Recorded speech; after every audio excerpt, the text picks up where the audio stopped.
Good morning. How is breakfast today? Good. Great. So today is day 3, and we are going to start. We are going to start the day with a star. Dr. Alyssa Lozano is our research assistant professor at the School of Nursing and Health Studies at the University of Miami. Her research focuses on eliminating health disparities related to drug use, sexual risk behaviors, and depressive symptoms among Latinx youth populations. She's particularly interested in the development, testing, and implementation of family-based intervention for Latinx sexual minority youth. Her presentation is Implementation Science Research Measures. Welcome, Alyssa, and we are going to enjoy your talk. Thank you. Just gonna hide this. Okay, there we go. Hey, good morning, everyone. So like Dr. Kanamori mentioned, today I'll be talking about implementation science measures. I think like everyone else has done a few disclaimers this morning. This is not an exhaustive presentation of all the measures out there. As we'll learn through the presentation, there's a lot to be done in this space. And I really think that we can pull from the expertise in the room and use this really as an opportunity to crowdsource measures that I may have missed, things that you all have done in regards to measuring different implementation science constructs. So I want this to be a discussion on what we can do to move this area of implementation science forward. So I'll give you a brief overview of kind of this, the state of implementation science related measures, kind of what's lacking, what we've been able to use so far. I thought it would be helpful since over the last 2 days, we've had really good overviews of the most common implementation science frameworks to go through kind of the 3 big ones that we use and think about how we can measure the constructs within those different frameworks. So I'll be going over measurement of constructs within PRISM, CFR, and EPIS. I'll provide some examples about how we've kind of pragmatically measured constructs in implementation science. I'll share some examples from my own work and another example related to how we measure implementation efforts related to PrEP. And then I'll provide additional resources. You do all have access to these slides, and I think I hopefully correctly linked all the measures I talked about in each of them. So you should be able to click on them and it should take you to the source article so you can find those. But maybe we can think about like a repository or something. Okay, so just to give you a sense of kind of where we're at in terms of implementation science measurement, we have, as we know, there's so many theories, models, and frameworks, so many that we don't know probably which ones to use or how to use them. However, the measurement of the constructs within these frameworks is really lagging behind the pace at which we're developing frameworks themselves, and really how we're specifying these constructs. And although there are some measures, they really haven't been evaluated. So it's not really clear about, the psychometric properties of these measures, if they're reliable and they're valid as we use them in different contexts and with new populations. Are these really the measures we should be using? And so really, if we're unable to measure these things, we can't really be sure if all this hard work we put into implementation is actually successful, right? Are we actually measuring what we're supposed to be measuring in terms of different implementation outcomes and constructs? So a lot of our colleagues have done a really important work in really systematically reviewing the instruments that are available. However, and they've actually gone so far as to develop rating criteria for measures. But unfortunately, what they've found is that there's a lot of measures that are really research developed, but they're not really, again, showing really good psychometric properties or really reliable or valid. So it's just not clear if we should actually be using them. So I would really, if you're interested in kind of what's out there and whether or not it's been evaluated or not, I would definitely suggest these two reviews. They look at implementation outcomes. These are kind of partner papers. So I think the one on the left came out first, and then the one on the right was kind of an update to that review to see what's happened over time. And they use here the psychometric and pragmatic evidence rating scale, which you can learn more about in the paper, which is how they kind of rate and review the measures that are available. So first, I want to start off with PRISM. As we learned from Borshika on Monday, the practical implementation sustainability model includes key multi-level contextual factors relevant to program implementation, and it includes re-aim outcomes throughout all stages from planning through sustainment.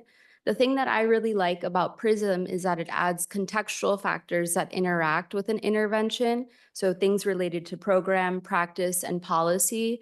It also provides perspectives on the intervention from both the organizational level and the patient level, and also characteristics of the organization and the patient to really understand how the context is going to impact our implementation strategies and implementation outcomes. So before we dive into the measures, I want to give a shout out and point out this really great tool from the HIV Implementation Science Coordination Institute out of Northwestern. They've done a really good job developing the implementation outcomes crosswalk. So the next few slides, you'll see screen grabs from that crosswalk. They have a really neat Excel file that you can publicly available that you can download, and really just highlights how we should be measuring these different constructs. And this is, again, an efforts to have like a more standardized way to measure things so that things are being measured consistently.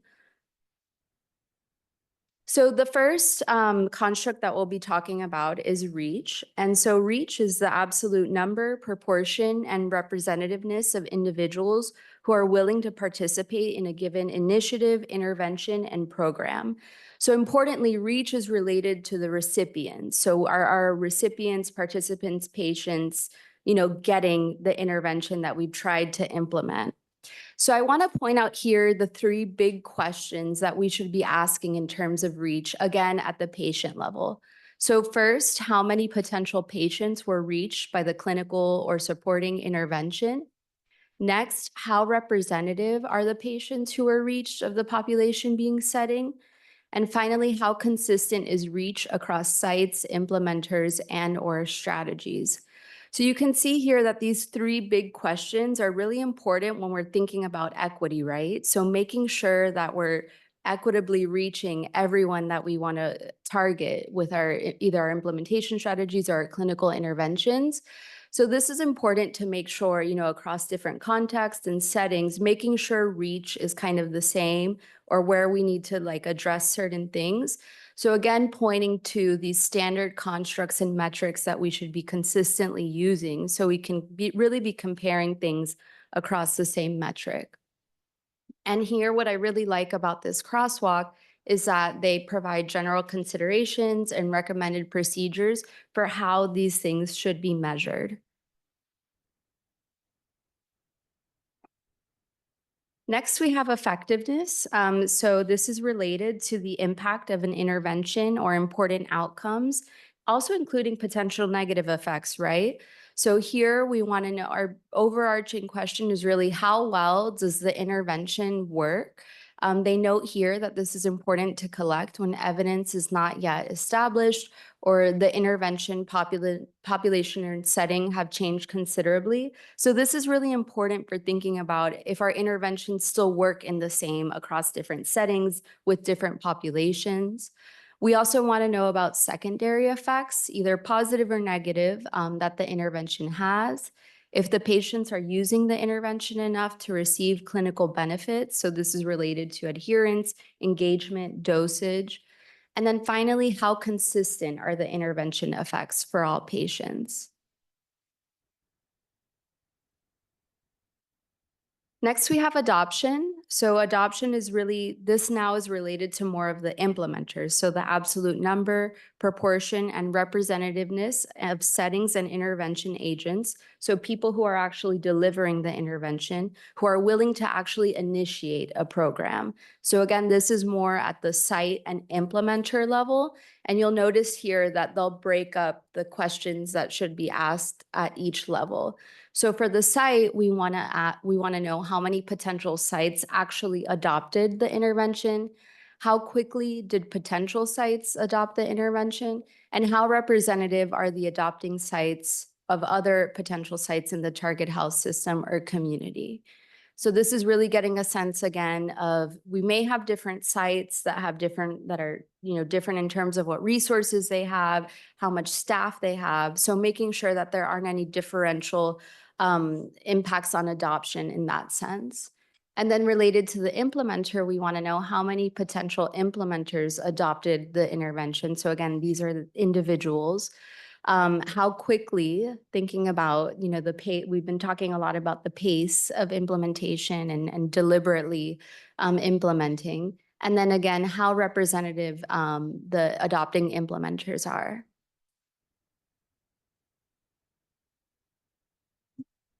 So next we have implementation. So this is related to the intervention agent's fidelity to the various elements of an intervention's protocol. So thinking about consistency of delivery as intended.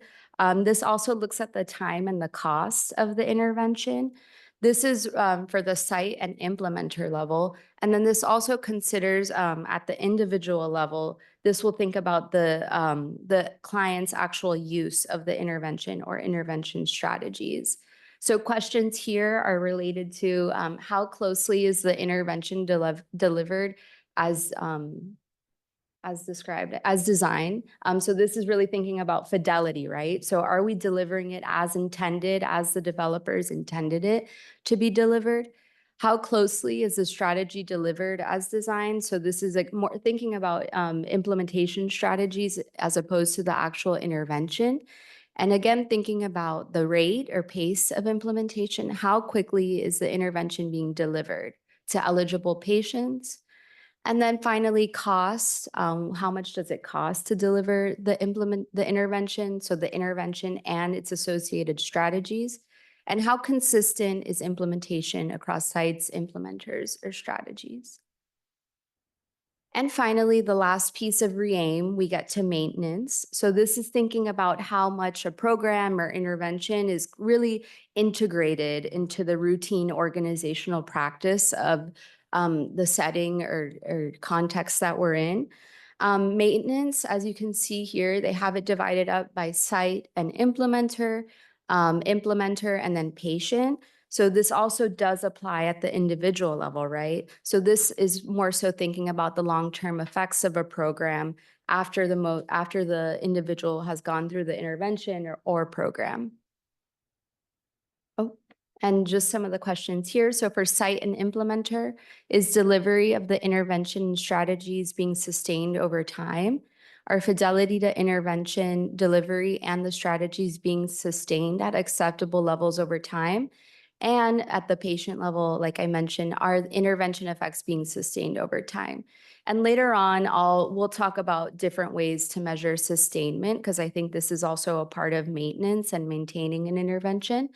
So I have some other measures that we can use for that.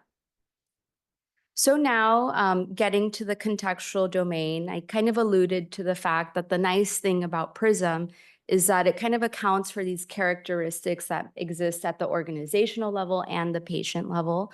So organizations are going to have characteristics that really affect their ability to successfully change behaviors or implement programs.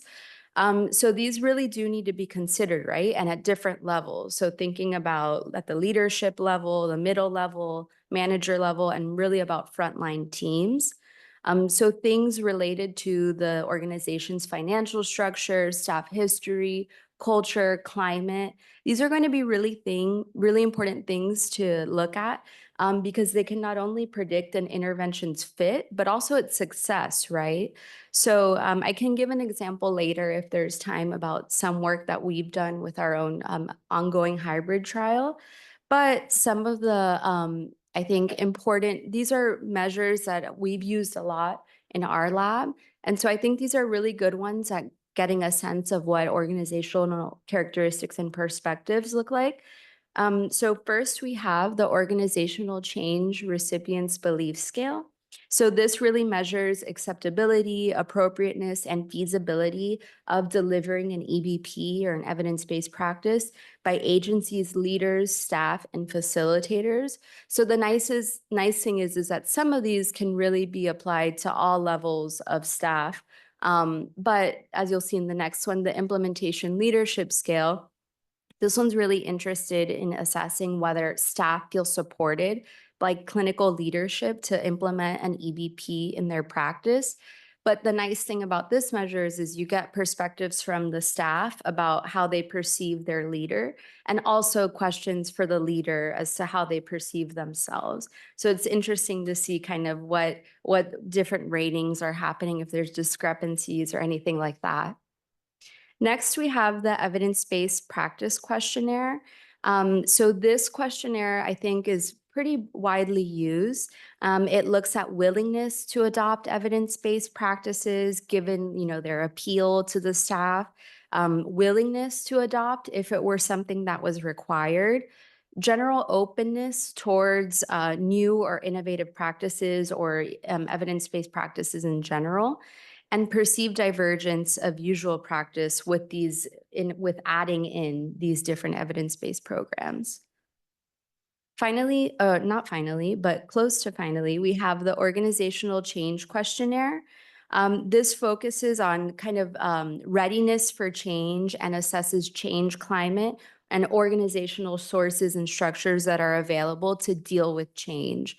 So this is like, okay, if we were to bring something in, how willing would you be to actually change kind of the flow of work to really adopt this and implement it? And then finally, the implementation climate scale.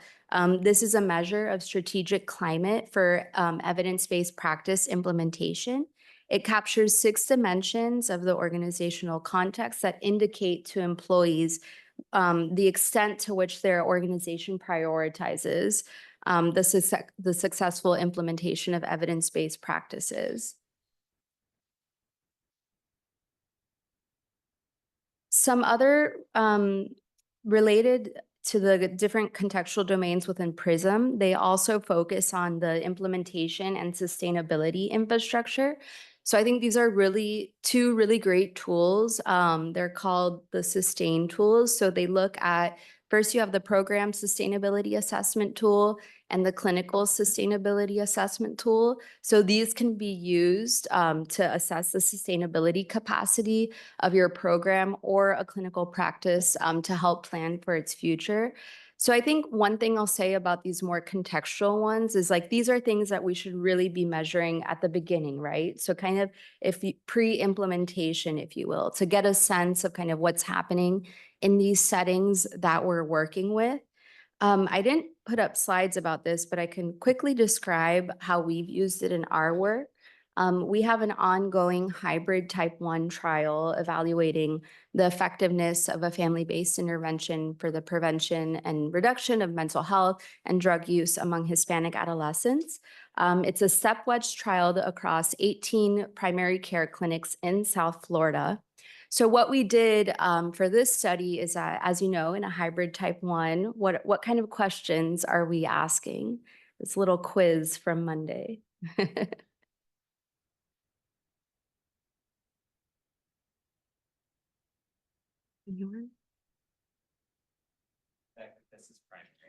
Yes, effectiveness is primary.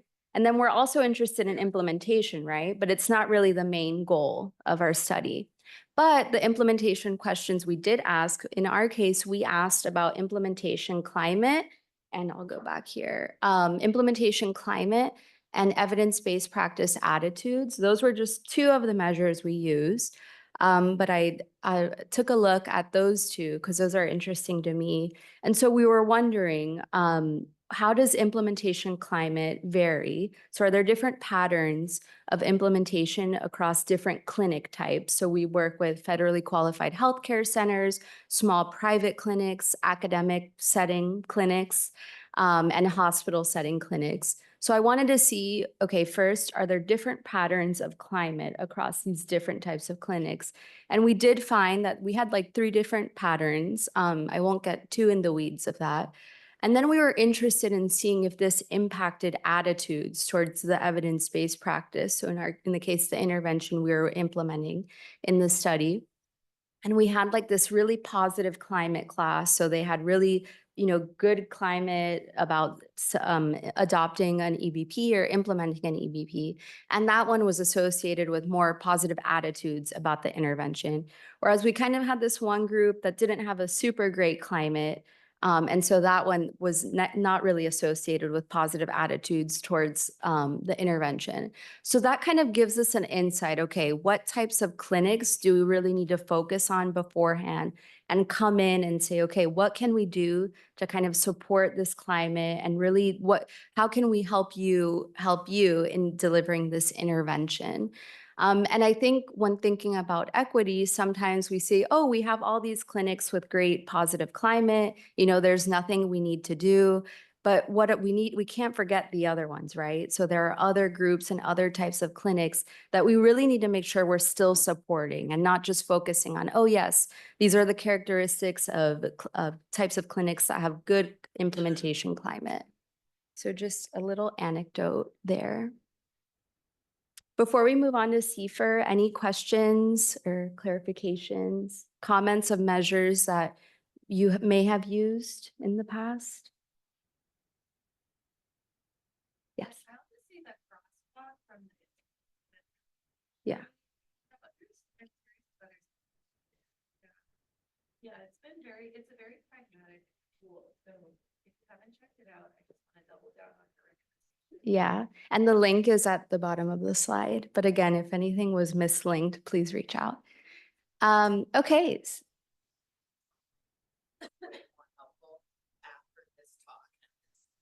Yes. It's just like, whoa. Yeah, it's a lot. I mean, even when I downloaded it and looked at it, I'm like, whoa, like what are we actually asking here? Tyler? Mm-hmm.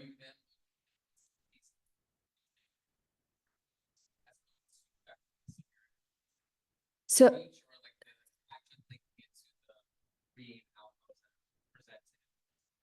I would really like to do that. The study is still ongoing, but I think it would be really interesting to see because we know attitudes towards an evidence-based practice can impact outcomes, right?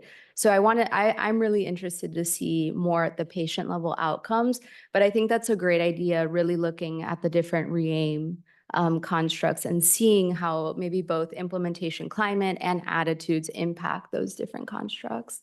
But I think that's a story for like maybe 2 years down the road. Any other? Yes. One thing I've struggled with measures or using them in context or how much to adapt or can I adapt? And sometimes folks feel like, okay, why don't I just ask this in a fall? Because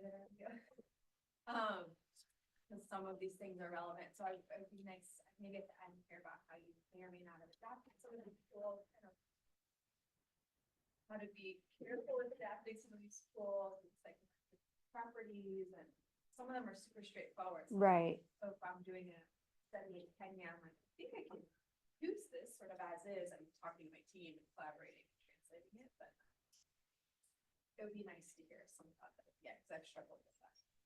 Yeah, and I think a lot of us have struggled with that. I think the 2 examples I have at the end, in one of them, they adapted some, modified some questions. So maybe after we look at that, we can see maybe that article could be a good resource for you to see how others have. But I think you know, I think Audrey and I have talked about it a lot. Like, yeah, some questions, like we can change, it would be better if we changed it a little bit, but then ultimately you have to think, well, that's not how it was developed, and kind of evaluated it. So is it still like as rigorous as it was? So I think it's important, but I think when thinking about equity and making sure like we're measuring it for different, you know, groups and populations, that, you know, it's not, yesterday we were saying if you design one, you can't design one thing for everyone, right? So I think thinking about those questions, but yeah, maybe a good discussion for the end once we've seen the examples, and remind me if I forget. Okay, so moving on, the CFR. This is the Consolidated Framework for Implementation Research. This is a determinant framework designed to identify barriers and facilitators that potentially impact implementation outcomes. So really neat about the CFR is that I guess last year, they developed a pragmatic context assessment tool. And this is a really neat tool. So it's only 14 questions, and it actually assesses 10 CFR constructs that range across 4 of the 5 framework domains. So these questions get at innovation characteristics, the outer setting, the inner setting, and process. So this, I've linked the article there where they have a really, you know, they describe the development and all that. I've put up here.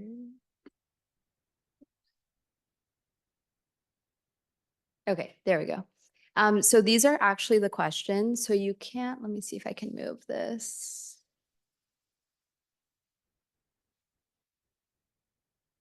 We'll just move it there for now. So you have these different questions, and it's so related to, you know, communication, access to evaluating outcomes, how the change is aligned with clinician values, with leadership goals, how the change is compatible within existing processes, the structure and policies that are already in place enable us to make this change, sufficient space and time dedicated. So it's really getting to these different things that are related to, you know, logistics of the actual setting, and more about the culture and the climate and these things. So you indicate your agreement with the statement, and then if you disagree, you then evaluate if this barrier will have a either weak or no effect or a strong effect. And then similarly, if you agree, you determine the likely effect that the facilitator will have as well. So this is like a little more like steps to this measure, but you can really use it to determine, okay, if this is something, if you have a barrier that's really going to have a strong effect, maybe this is something that we need to really think about and target. Again, great for really at the pre-implementation phase. So thinking about the things you've identified and how you can work to make this change. If we zoom in a little bit more, we know that there have been 2 really good reviews here about measures specifically related to the CFR.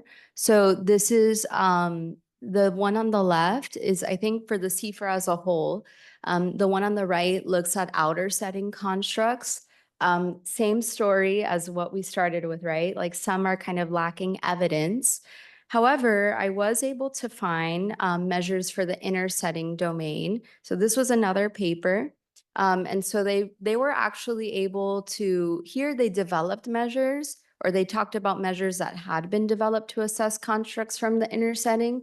So if you're interested in this, I would definitely point out to this article. Some of them we saw in the earlier slide about the PRISM contextual domain. So here they have the Practice Adaptive Reserve Scale, the TCU Organizational Readiness for Change, another implementation climate measure. This is the organizational climate measure. This community clinical oncology program survey, again, they looked at ones that had been developed for specific projects. So not all of these may be relevant to your content area, but good to see how people have, you know, developed these rigorous measures. Another implementation climate assessment, and then the organizational readiness to change assessment. Okay, EPIS. So moving along, I think we talked about EPIS a little bit yesterday, but this framework highlights key phases that guide and describe the implementation process and enumerates common and unique factors within levels. So the outer context, the system, the inner organizational context across phases, the factors that bridge these factors, the inner and outer context together, and the nature of the innovation or practice being implemented. So I have to say, after working on this presentation, I love the EPIS because their website actually lists all the measures you can use. So I think this is like really for me the gold standard of what these different frameworks should have in their website. So this made my job really easy, but I'm here to share it with you. So in the outer context, they're interested in looking at service environment policies.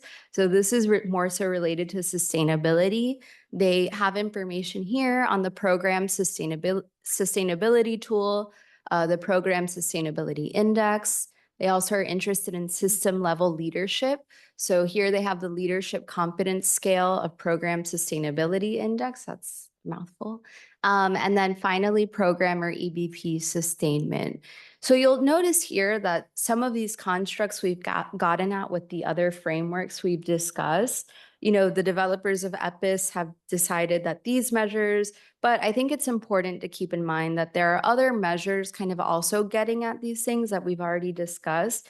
So I think it's worthwhile to kind of look at them and also see, thinking about fit, right? So maybe EPIS says you should use this for sustainability, but there are a lot of other sustainability measures too that might work better for, you know, what you're working on. So just something to keep in mind. This isn't like hard and fast rules on what measures you should be using, but suggestions.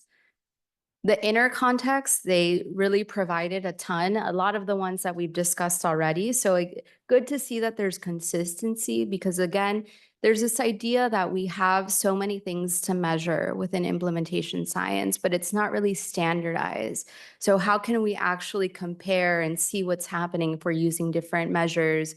They're rated on a different metric and things like that.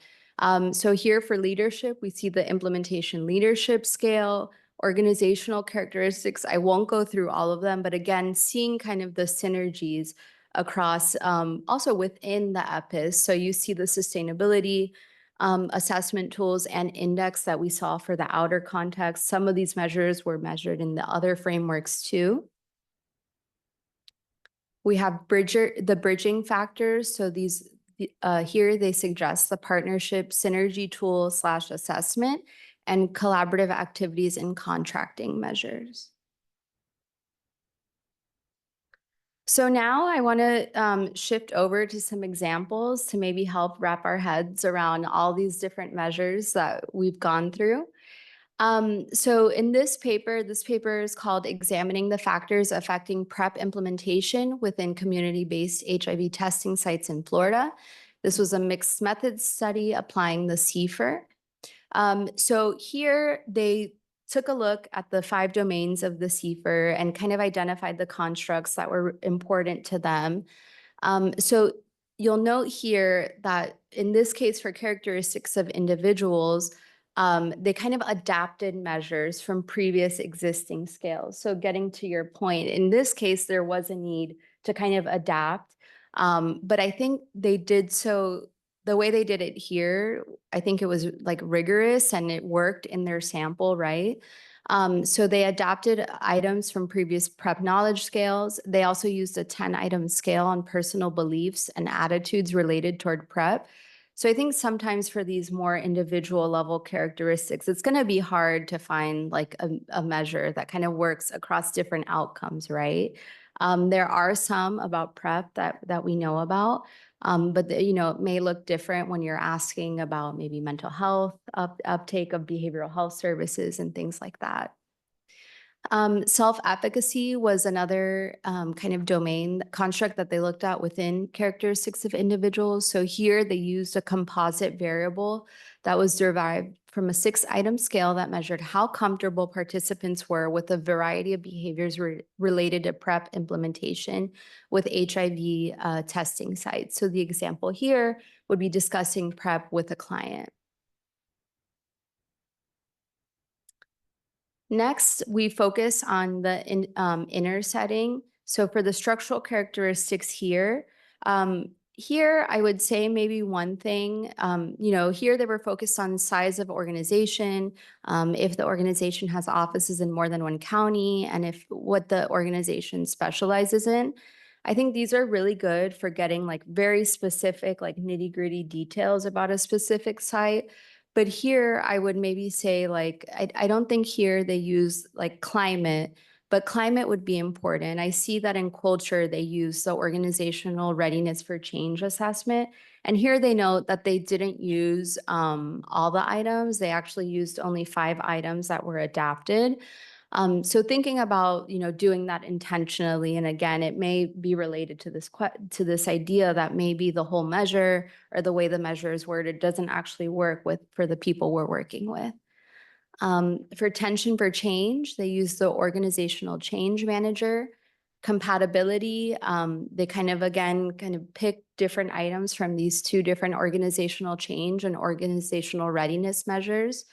For relative priority and available resources, these were all researcher-developed questions. Let me see if I can move this again. No, it's okay. So again, I think it's okay depending on kind of thinking about your setting and the context, but making sure that it's, really done intentionally. And how we can think about, replicating these measures. So again, thinking about having a standardized way of asking these things. Oops. Okay, and then finally, for this study, the outer setting. So here they were looking at patient needs and resources. So they adapted items from the organizational readiness measures.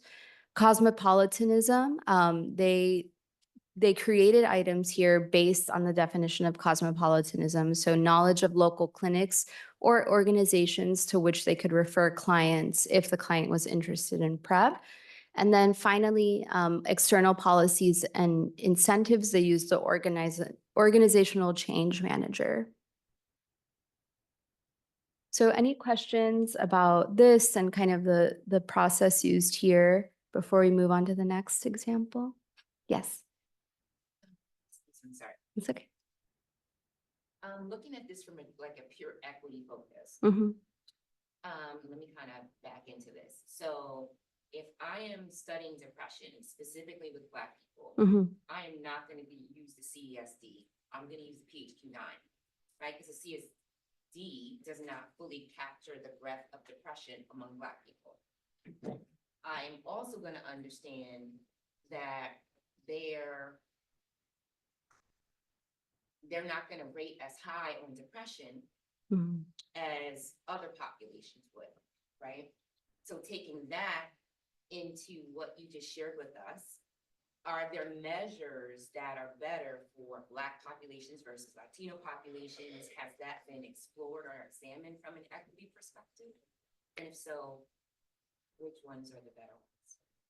I think this is where the gap in the field is. Unfortunately, I think these measures exist, whether or not recently I've become interested in measurement invariance, moderated nonlinear factor analysis. So seeing if these measures and items really work in the same way for different groups, including racial and ethnic groups. In the next example, we'll talk about a measure that we developed for Latino sexual minority men. So really using qualitative findings to iteratively develop a measure and then evaluate the psychometric properties of that measure. I know I can only speak for Latino sexual minority men populations, but we didn't really find a lot of measures that, they really went through and reevaluated psychometric properties for that population. I think it would be safe to say that it hasn't really been done for Black populations either.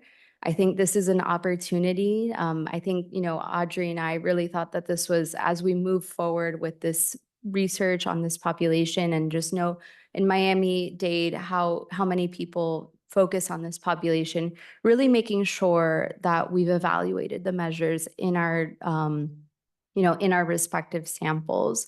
So I think the short answer is I don't think it's done. I think this is really the opportunity to, if you develop questions yourself, or if you've asked questions like the PHQ-9, you can really evaluate how it's working, how the psychometrics are working in your specific sample. But if I think as we continue to build on different measures that are developed, we can specifically look for these things. Alex? Excuse me, if I could just add to that, I'm not even sure that I've seen anything that's a good conceptualization of like what dimensions you would look at variance and variance on for these implementation measures, where often the staff or the organization or the community is the target and not the individual recipients of the intervention. So I think there's a lot of dimensions that would matter, right? Like the type of the organization. Yeah. Like government, nonprofit, is it a community-based organization or not? And then it's like, even if we're just talking about race, like the racial identities of the staff, so how you would look at variation in that versus who they're serving versus what community the organization is located in. It's like there's all of these different dimensions. So we can't even assume that like the same way you would evaluate a measure like the PHQ-9 neatly applies to these measures. And I haven't even seen that conceptualized, let alone people actually try to study it. So just, I know I sound like a movie counter sometimes, but it's such an important question, and like we just really don't. Yeah, and I think a lot of the work that I've seen in evaluating like measurement equivalence is really outcomes focused. So we know for different outcome measures, but I really don't think that in terms of implementation measures, it's been done. But I completely agree with Alex. I mean, even in the example I shared, like we saw that we had like different patterns of implementation climate by clinic type. So that kind of signals to me like, okay, maybe, we have these federally qualified healthcare centers, we have small private clinics, we have community clinics. There's a lot of differences in kind of like the structures and the resources available to each of those respective clinics. So it may be also with the staff too. I mean, I know a lot of I think Mariano will probably talk about this, but, a lot of the agencies that he works with, a lot of the individuals who are staff there, are people with lived experience. So really, how are they interpreting these measures? I mean, they're really the ones who know how to get folks to use our clinical innovations programs, practices. So thinking about how that might look different across different types of settings, I think is really important. Yes. It's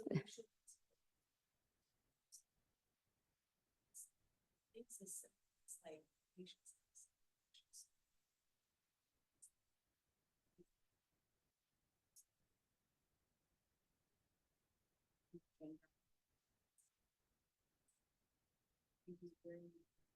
Begin to get a peek into, okay, what's actually working.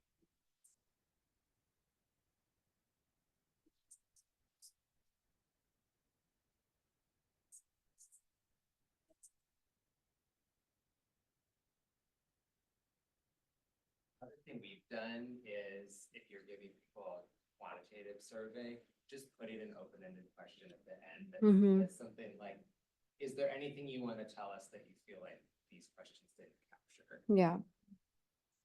Because then it's like the same thing with satisfaction. It's like people can sort of just give you a signal that there's a problem and maybe you don't know, but you know like where to focus your attention. Yes, Sabrina.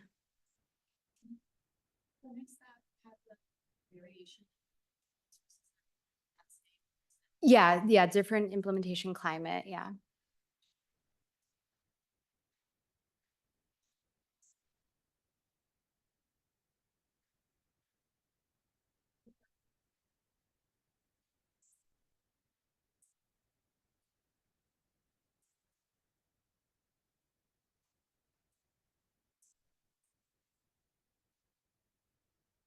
Yeah, that's a really good question. I think in our case, we randomized the clinics to the cohort that they would be in. We have like 5 different cohorts of like 4 and 5 different clinics, because it's like it's a step wedge design. So in our case, we didn't look at this before the randomization, so we really didn't factor that into the randomization.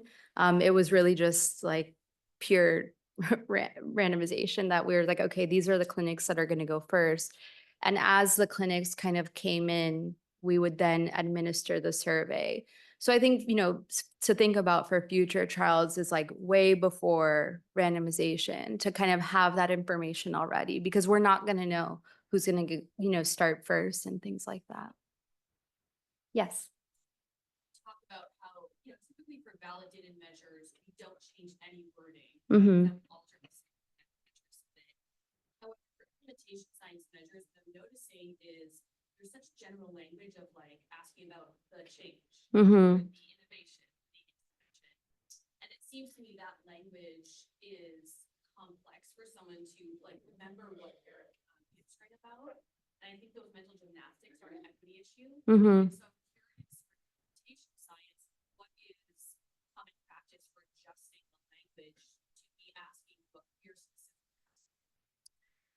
Yeah, so I can only speak to the measures that we've used in the implementation measures we've used. So in a lot of them, it says like, attitudes towards the EBP. So we'll do something just as simple as replacing that with the actual name of the program.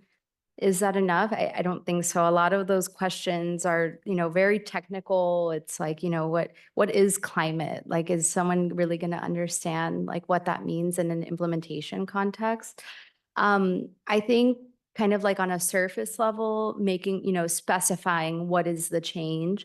And maybe you don't even have to change the question. Like maybe it's just being more intentional at the beginning of the survey. We're going to ask you a series of questions about making a change. In this case, the change we're referring to is, implementing XYZ program or providing XYZ service. And so maybe that's something in addition to the surveys, kind of when we're working with, I know on our team, when we have these initial meetings with clinic staff and personnel, and we kind of orient them to the program, the structure, the format.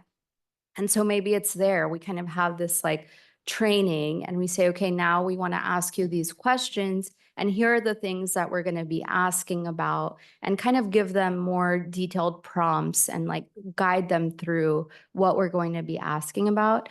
Because I agree, and we talk about this a lot, more so in our outcome measures, but some of the wording is just impossible to understand, especially when you're working, in our case, I work a lot with youth. And so I'm like, is a 13-year-old actually going to understand this? But I completely agree that for staff, implementers and staff and personnel, it can be really technical. So maybe it's being more intentional about guiding them through the questions that we're going to be asking and really letting them know, hey, this is what we want to know when we ask all these measures, and this is what we're trying to get at to kind of help orient them. Yes.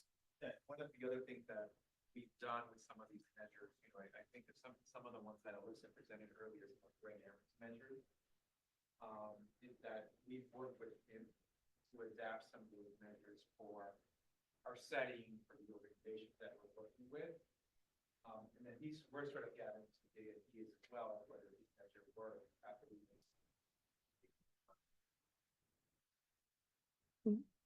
Yeah.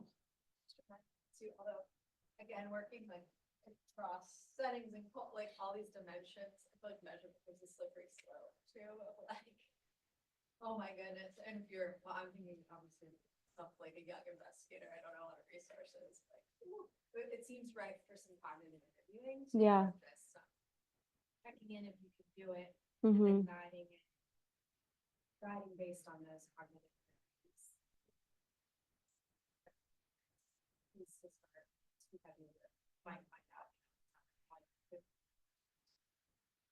Yeah. And I think this is, if there aren't any more questions, this is a good segue into the next kind of, oops, now I'm opening the document. Sorry, I don't have an activity, sorry, but. Okay, so in this case, I had the pleasure of working with Audrey and her team and really refining multi-level barrier and facilitator measures for HIV testing and PrEP among Latino sexual minority men. So before I came into this project, Audrey and her team had actually conducted qualitative interviews with Latino sexual minority men and personnel at these agencies that they work closely with, and really asked just about determinants, barriers and facilitators to HIV testing, PrEP, and behavioral health. In this paper, we only focused on HIV testing and PrEP. Hopefully next year, we can talk about the behavioral health measure. So really a quantitative assessment, like we've said, will be really helpful for us to know, okay, what are the things that we need to focus on? Again, this is really focused on this specific population, but like Ali, you were mentioning, maybe this is a good way to, get the information through qualitative interviews and then, really help move the field of measurement forward in developing these measures for, the specific population. So I don't know why this keeps. Okay, so yeah, so like I mentioned, we conducted qualitative interviews with 28 Latino sexual minority men with varying degrees of engagement in HIV prevention, and 10 stakeholders with experience in delivering HIV prevention and behavioral health services. So I don't have a lot of detail about what the questions asked, but really we were able to identify multi-level barriers and facilitators to accessing HIV prevention services for Latino sexual minority men and develop quantitative measures of these multi-level barriers and facilitators. So I won't bore you with the technical details, but basically what we came up with were PrEP use barrier scales and PrEP use facilitator scales, and the same for HIV testing barriers and facilitators. So in this case, we tried several things. We did some EFAs just to see how everything grouped together, and then ran some confirmatory factor analyses. And in this case, we kind of had congruency in the barrier scales across both outcomes. So the barriers we identified were lack of knowledge, lack of perceived need or urgency, mistrust and concerns towards the respective outcomes, stigma, lack of culturally competent PrEP providers and outreach or HIV testing, negative demeanor, provider demeanor, clinical and medical system issues, privacy concerns, cost and insurance issues, and language and immigration concerns.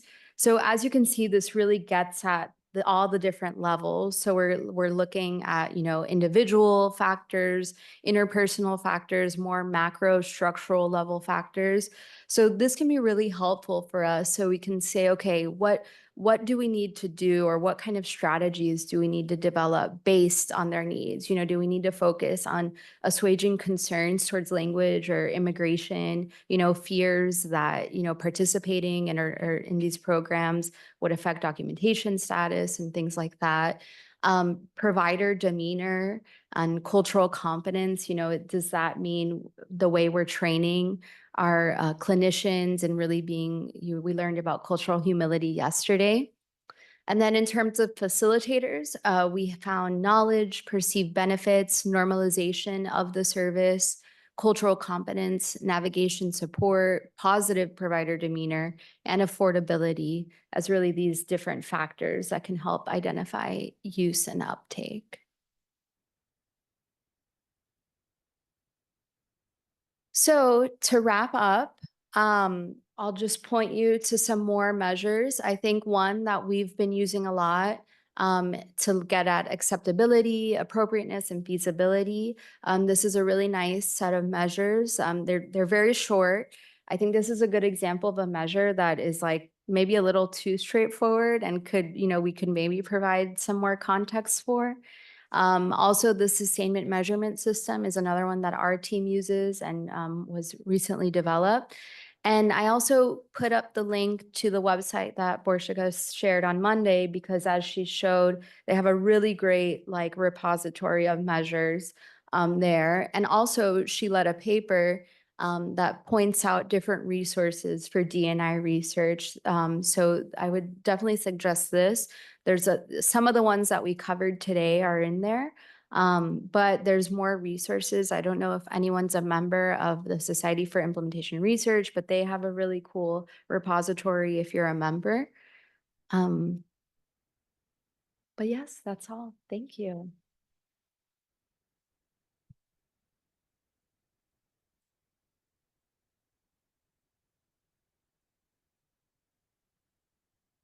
So I guess I'll go back to your question first, so I don't forget. So I mean, in our example, initially qualitative interviews were really helpful for us to kind of identify these different determinants.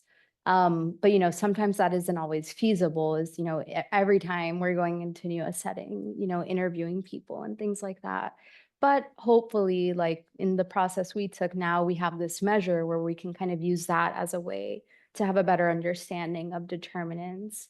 And we can actually quantify these things. So that could be one strategy. Yes. Any measures that are helpful, kind of cobble together measures or that's all stuff, but determining optimal pathways of deliveries, options like working in places that may not have existing infrastructure to deliver mental health care. There's potentially many different options. How to help different stakeholders can narrow down and think through potential delivery pathways. I can't think of anyone specifically, but the first thing that comes to mind is maybe measuring feasibility, right? So maybe presenting here are different options. I mean, this kind of feels like maybe it lends itself a little bit more to qualitative research, but assessing feasibility of different delivery modes and things like that. Another measure that I didn't point out here, but could be helpful, it's called the use questionnaire. So it's usefulness, satisfaction, and ease. That one I think was more so developed for digital health interventions, but it can kind of get at these questions like, is this something that's useful? And maybe in this case, ease is more of what you're trying to get at, is this something that is easy to use, that we can actually use, maybe appropriateness. So maybe it's kind of a few different constructs. So I would definitely point to the AIM, the top ones there, the acceptability, intervention appropriateness, and feasibility measure, to kind of get at those ones. And I can send you the use questionnaire, and I'll also add it to the slide so everyone has them. Other questions, Tyler? Also just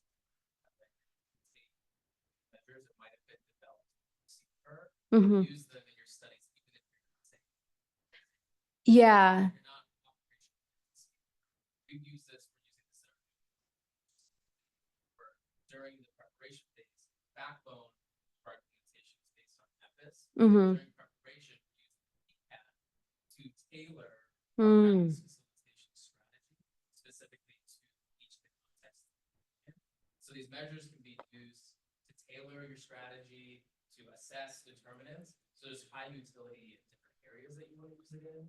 And also, again, you don't necessarily have to say that we're using a CPER developed metric, even though we're using EPIS and create as our implementation.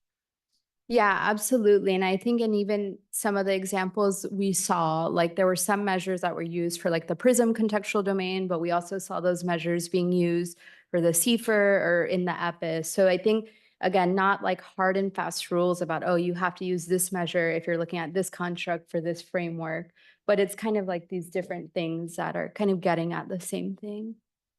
Do you speak to what practice facilitation is? Sure.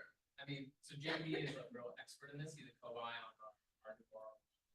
Practice facilitation is really focused on generating support within the organization. Oftentimes we think of training, we think of coaching, but practice facilitation is based on this external expert in this X intervention, working with each of the organizations to teach them how to do X practice. And it will be different for each clinic or each site. It'll be different for each clinic and each site. So we'll have a standard kind of menu of different activities that they can do, meetings and such, that the practice facilitator will have access to, but not every single organization is going to be on the same playing field when it comes to the barriers that they experience or the type of facilitation that they're doing assistance with. As far as, the work that we're doing around testing implementation, they might not need assistance with like getting a CLIA waiver. They might already have that. So these are steps that we're going to take into consideration so that we can tailor the facilitation strategy to exactly what the organization. But it's much more intensive than doing trainings or providing consultation or technical assistance or coaching. It's very hands-on process. But it's the test is the test of practice facilitation. Correct. Practice facilitation can be different at different clinics. Correct. Thanks. I had a comment. I don't know if it's so much of a question, but I guess this is confusing. In a way that, you do say that there is a sense of wanting to standardize, so that there, like, comparisons could be made. Mm-hmm. But at the same time, you're saying that it's contextual as well, Yeah. right? And so even thinking about CFR 1.0 versus 2.0, and seeing how that is also developing, right? Mhm. And in a way, evolving, where is the middle ground in terms Yeah. of, thinking about measuring these constructs contextually, but also contributing to the field in a way that you're also helping to find this kind of standardization where other people could say like, oh, this would be really relevant for the work that I do here with X population Mm-hmm. and X organizations, right? So that not everyone is potentially, again, trying to do all these really rigorous testing in terms of the psychometric properties within these measures, right? And trying to say like, oh, this actually does work, because it is complicated to add that to your study when you're already doing so many things, right? Yeah. And you do need a very specific set of expertise, right, to kind of do that psychometric testing. So what do you say about that? I mean, I think so. I really like, so I think a good example is like the crosswalk we went through. So there, it's not really like questions you're asking, but kind of more of these like metrics that you're trying to get at. So how many people were, adopted or, got this, did that, or whatever. So, for measures like that, I think that is something that is maybe done more on like in the internal side, like, what did we how did we do, and what percentage, what amount, whatever. So I think for those types of measures, that is maybe allows itself a little bit better to standardization. But the other ones, I mean, I agree. I mean, you're trying to get at this one, idea, but you may have to ask it in a different way. I think to me, the immediate answer that comes to mind is maybe employing more mixed methods, right? So using these measures, trying to get at like this thing that we're trying to understand, using the measures as best as we can, maybe beforehand, giving more of an explanation. It's like, here are the things we're trying to ask. And then after they've done the survey, okay, you said these things, let's talk about it in relation to what's happening right now in this clinic and setting. So it's more of like an open-ended feel. So maybe that's one solution.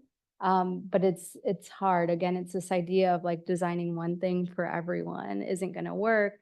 But how are we going to understand these bigger, ideas and constructs? So maybe that's one way. I don't know. Ideas. Yeah.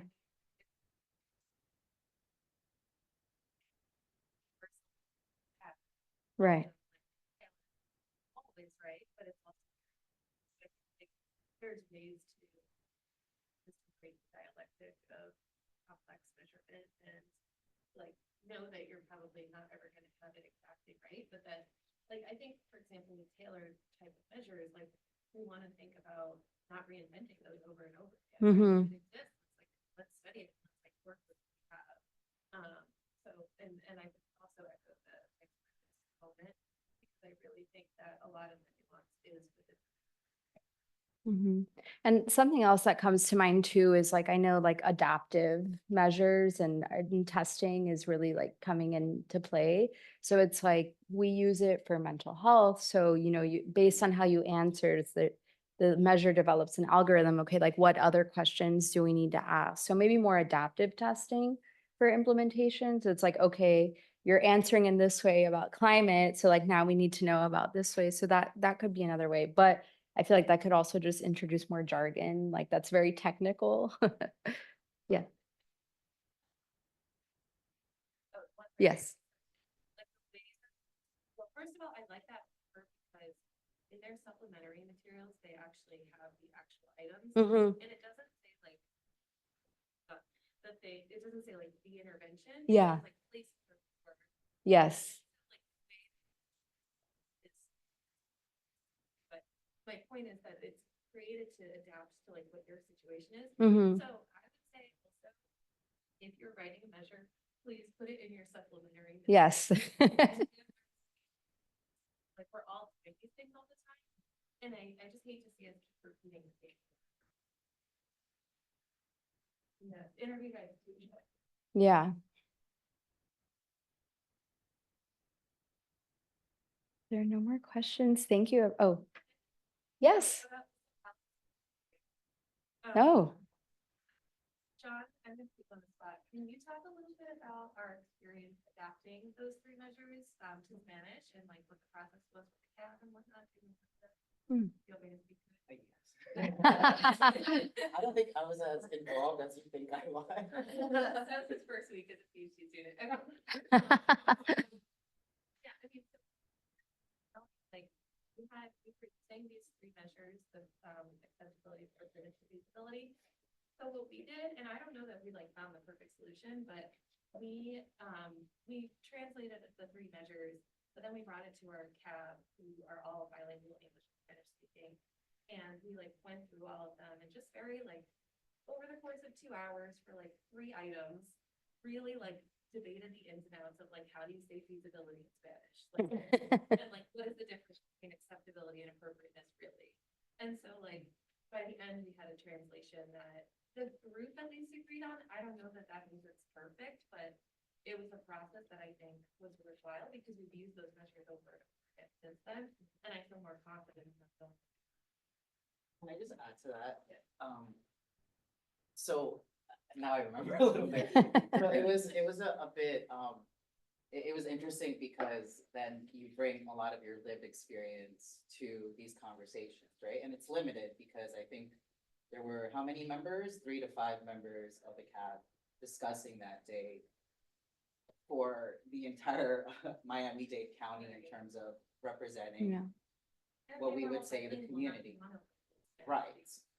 Yes, and they were also, I think, I'm Colombian, so I was like, this is how I, this is how I think about these terms, and this is how I would say them. And they're like, well, I'm Cuban, and that's how y'all Colombians say it. So then it was a interesting discussion because it was not only about the term, but it was about also your own experience and Yeah. how you're gonna read them. And so maybe we say acceptability, but for other folks, they might need to read it in more than one term or word. So, and with an explanation, right? And so I think it also, we thought we were gonna go in there and be like, okay, check in 10 minutes, but it required 2 hours of conversation to understand those nuances within, language, especially like Spanish here in Miami, that is not as simple as other people think it might be because there's just so much representation across Latin America, right? And then when you think about whether you're an assimilated Latino versus someone that is monolingual and has recently arrived to Miami and you're representing that lived experience, then you need a longer conversation. And I think that that's where our CAB is really great and interesting in sort of us taking it to the 2 hour mark sort of, and not saying like we need to stop and providing that opportunity to, represent these terms with regards to what they think the community will need. So we try to do that as much as we can with other terms, but it is a process. Yeah. Good Yeah. stuff is that to do it, there's usually not a lot of money to do it, maybe, but maybe I can be more intentional about adding time with like gone through process of cognitive interviewing, then focus groups, then like measurement can take. And that's without even trying to validate against what standard, but just really trying to translate meaning. And be really fascinating, and important. I actually really liked these three measures because they're they feel simple and straightforward. And Yeah. have the placeholders. So I've been able to use them. So I really appreciate all that work, Mm. which is nice. And I've got more stuff with like even my little brain, like climate, Yeah. readiness or the sustainment, the partnership sustainment tool. But and that's a nice middle ground. We've got in keeping it back to Ph.D. workshopping. About,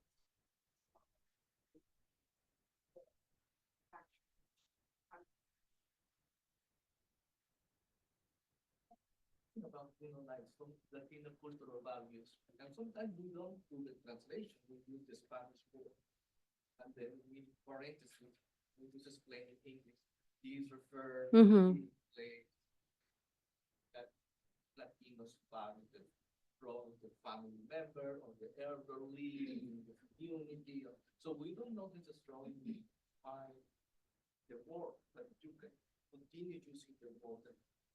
So it's like, I mean, at least one, and what happened, English, but if we use how we practice our words in English, then you can just describe. Sometimes It doesn't translate. that's right, and they actually use something.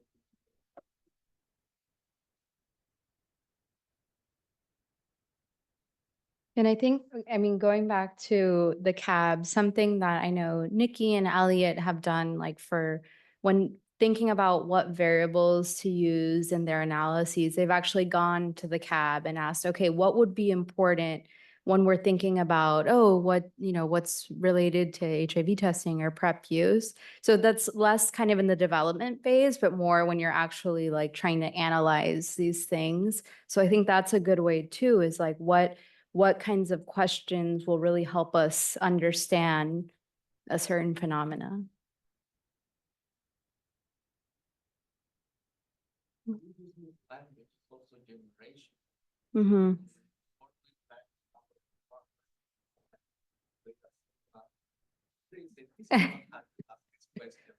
Yeah.